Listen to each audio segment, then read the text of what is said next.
کر لیا، ہمیں کیوں پکڑ لیا؟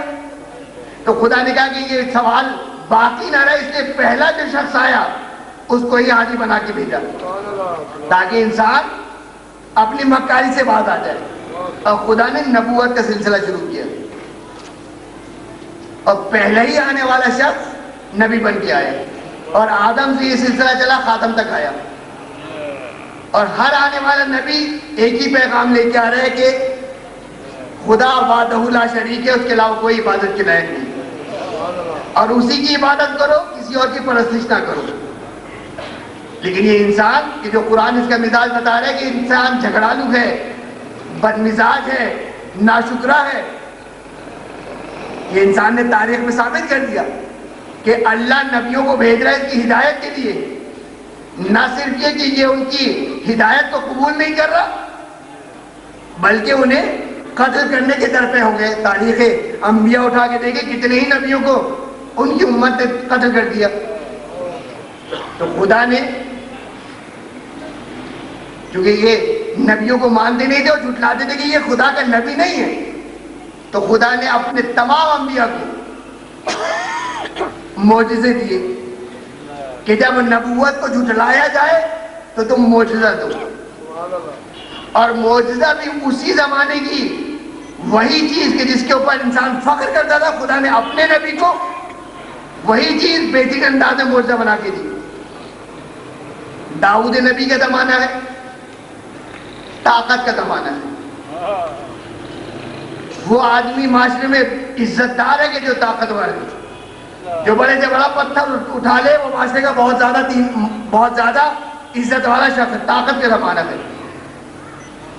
تو اللہ نے اپنے نبی داؤد کو کون سا معجزہ دیا کہ ایسا معجزہ دیا کہ پتھر تو کوئی پریکٹس کر لے، کوئی ریاضت کر لے تو پتھر اٹھا سکتا ہے.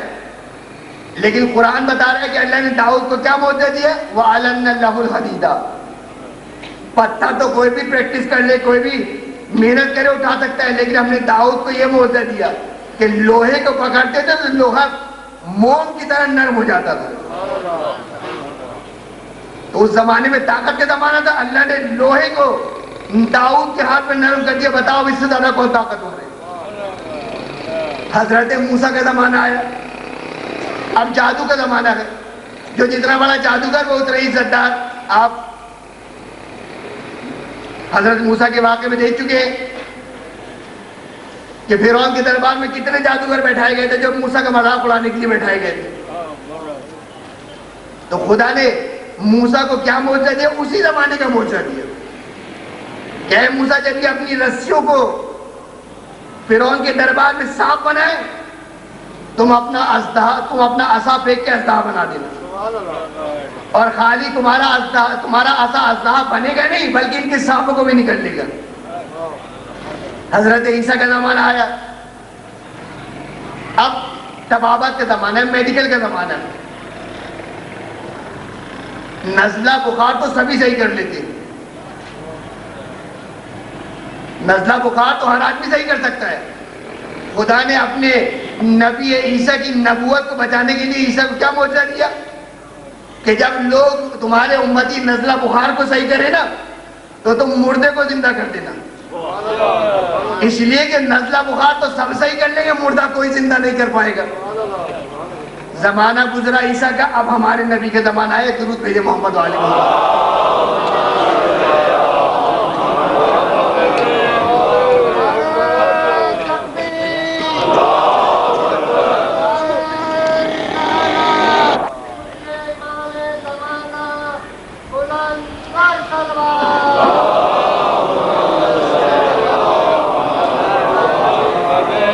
ہمارے نبی کا زمانہ ہے.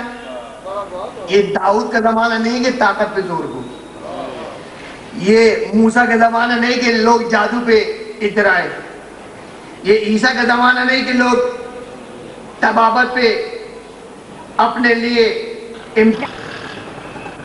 اور تاریخ عرب اگر آپ اٹھا کے دیکھیں تو اس میں بھی یہ بات لکھی ہوئی ہے کہ جب اللہ کے رسول اس دنیا میں تشریف لائے تو خانہ کعبہ کے اوپر 7 بڑے قصیدے لٹکے ہوئے تھے جو سبعۂ معلقہ کے نام سے آج بھی تاریخ عرب میں ثبت ہیں، کہ جن کا دعویٰ یہ تھا کہ کس میں جرت ہے کہ جو ان جیسے قصیدے بنا سکے؟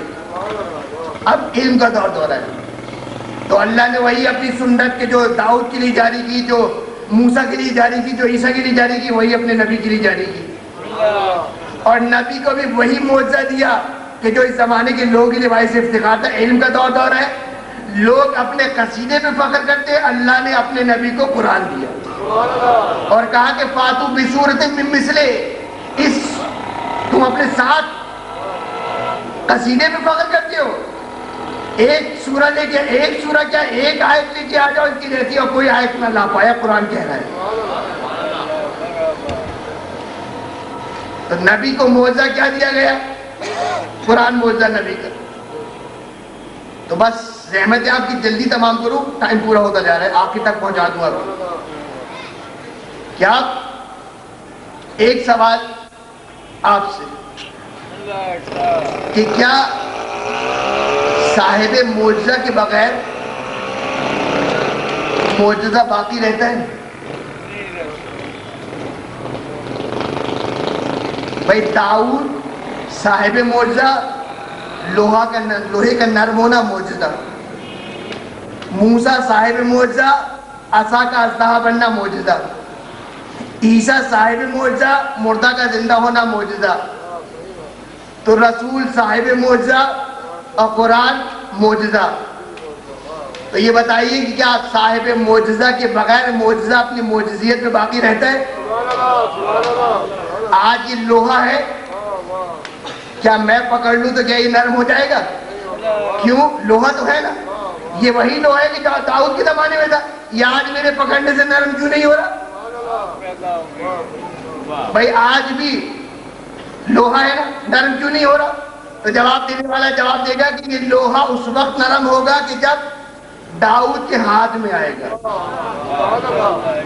موسیٰ چلے گئے، عصا پڑا ہوا ہے. بھائی تو پڑھ کے موسیٰ پھینکتے تھے عصے کو، عصا بنتا تھا، تم بھی پڑھ کے پھینک دو. تو کہا کہ نہیں، یہ عصا پھینکنے سے عصا نہیں بنتا، اس سے موسیٰ کا ہاتھ چاہیے. مردے تو عیسیٰ کے زمانے میں مرتے تھے، آج بھی مر رہے.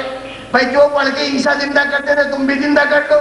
کہا نہیں، وہ عیسیٰ کی زبان چاہیے جو اس مردے کو زندہ کر سکے. تو پتہ یہ چلا کہ جو معجزہ ہو وہ صاحب معجزہ کے بغیر معجزے میں باقی نہیں رہتا. تو قرآن معجزہ ہے یہ نہیں ہے؟ سب کہیں گے قرآن معجزہ ہے رسول کا. تو رسول زندہ ہے، اس دنیا میں باقی ہے. سارے مسلمان کہیں گے نہیں، رسول تو اس دنیا سے جا چکے ہیں. تو یا تو یہ مانو کہ قرآن معجزہ نہیں، سب کہیں گے نہیں نہیں قرآن معجزہ ہے. یا پھر یہ مانو کہ رسول ہے، سب کہیں گے نہیں، متفقہ فیصلہ امت مسلمہ کا کہ رسول اس دنیا سے جا چکے ہیں. تو جب قرآن معجزہ ہے اور اللہ کے رسول اس دنیا سے جا چکے ہیں، تو یا تو یہ مانو کوئی ہے ایسا کہ جو رسول کے جیسا ہے، جو قرآن کو معجزے میں باقی رکھے ہوئے.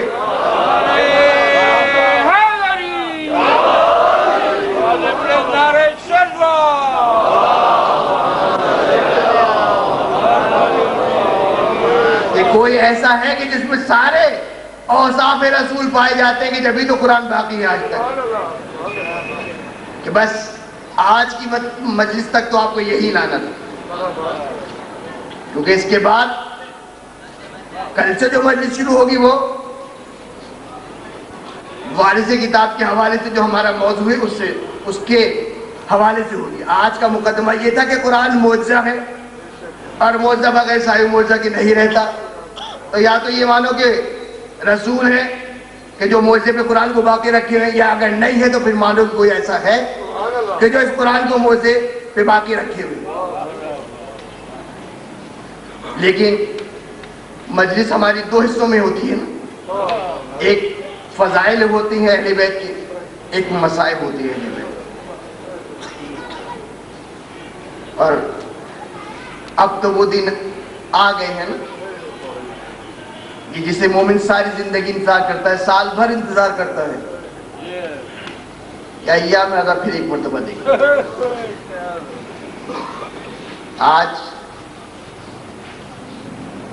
سن 1431 ہجری کا آخری سورج غروب اور سن 1432 ہجری کا پہلا چاند آسمان پہ نمودار ہو، لیکن یہ چاند کے نمودار ہوتے ہی دو تبدیلی آئی دنیا میں۔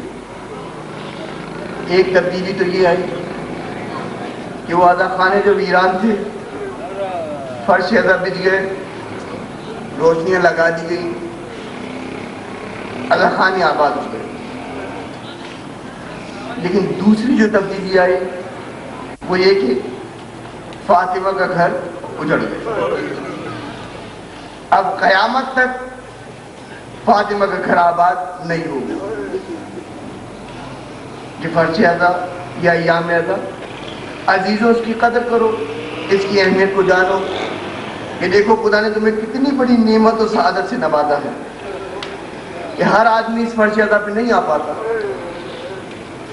یہ وہی آتا ہے کہ جسے حسین سے محبت و حسین بلا کے لاتا ہے۔ آج آپ کوئی سیاسی جلسہ کروا لیجیے، کتنے ہی لوگوں کو خرید کے بلایا جاتا ہے، کتنے ہی لوگوں کو دھمکی دے کے بلایا جاتا ہے، لیکن ایام عزا میں ادھر ہلال محرم نظر آیا، آپ کو کس نے یہاں بلایا جو رات کے اس وقت میں یہاں آ کے بیٹھے؟ آپ کو کس نے دعوت دی، کس نے ڈرایا، کس نے دھمکایا کہ رات کے اس پہر میں یہاں آ کے بیٹھے ہو؟ یہ قرآن کی وہ آیت کی تفسیر ہے کہ جو آپ اور ہم پہ پوری اترتی ہے کہ ان الذین آمنوا وعملوا الصالحات سیجعل الرحمن ودا، کہ جو ایمان لاتا ہے، عمل صالح کرتا ہے، خدا اس کی محبت دوسروں کے دلوں میں ڈال دیتا ہے۔ یہ حسین نے عمل صالح کیا، خدا نے اس کی محبت دلوں میں ڈال دی۔ کہ یہ فرش عزا کی قدر کو جانو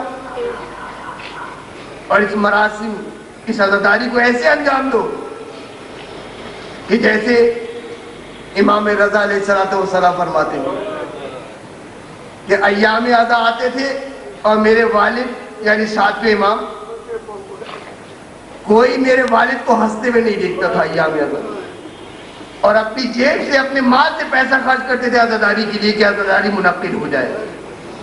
اس لیے کہ یہ عزاداری جتنی منعقد ہوگی اور جتنا پھیلے گی اسلام اتنے ہی پھیلے گا۔ اس لیے کہ فرش عزا عجیب فرش عزا ہے کہ بچھتا تو حسین کے نام سے ہے لیکن تذکرہ آدم کا ہوتا ہے۔ فرش عزا حسین کا بچتا ہے، تذکرہ ابراہیم کا ہوتا ہے۔ فرش عزا حسین کا بچتا ہے، تذکرہ نوح، ابراہیم و موسیٰ کا ہوتا ہے۔ فرش عزا حسین کا بچتا ہے، تذکرہ محمد مصطفیٰ کا ہوتا ہے۔ تو آج دیکھ لو کہ جہاں جہاں ذکر حسین ہو رہا ہے، اسلام کی تبلیغ وہیں سے آگے بڑھ رہی ہے۔ تو یہ تبلیغ کا ذریعہ ہے، ہمیں اپنے بھی اور دوسروں سب کے مومنین کے مسلمانوں کا خیال کرنا ہے، لیکن ذکر حسین بھی کرتا ہے۔ اس ایام عزا کو بڑے احترام سے منائیے، کسی کی دل شکنی نہ ہونے پائے، کسی کو اذیت نہ پہنچنے پائے، اس لیے کہ حسین جب کر مدینے سے نکل رہے ہیں نا تو ایک پیغام دے رہے ہیں کہ دیکھو میں جو یہاں سے جا رہا ہوں نا، انما خرجت لاصلاح امتی جدی، میں جھگڑا فساد اس کے لیے نہیں نکل رہا، میں صرف امت اپنے نانا کی امت کی اصلاح کے لیے نکل رہا ہوں۔ تو ہمارا مشن کیا ہے؟ امت محمدی کی اصلاح کرنا۔ تو اس اصلاح میں اگر زحمتیں بھی اٹھانی پڑے تو انسان اٹھا لے اور کوئی مذائقہ نہیں ہونا چاہیے، لیکن بہرحال ایام عزا آ گئے۔ اور یہ آج کی شب جو مذاہب پڑھے جاتے ہیں وہ یہی پڑھے جاتے ہیں نا کہ مدینے سے میرا مولا کیسے نکلے، مدینے سے ہمارے مولا کیسے نکلے، آج کے دن یہی مذاہب پڑھے جاتے ہیں۔ 28 رجب کی وہ رات کہ جس دن ہمارے اور آپ کے مولا مدینہ چھوڑ کے نکل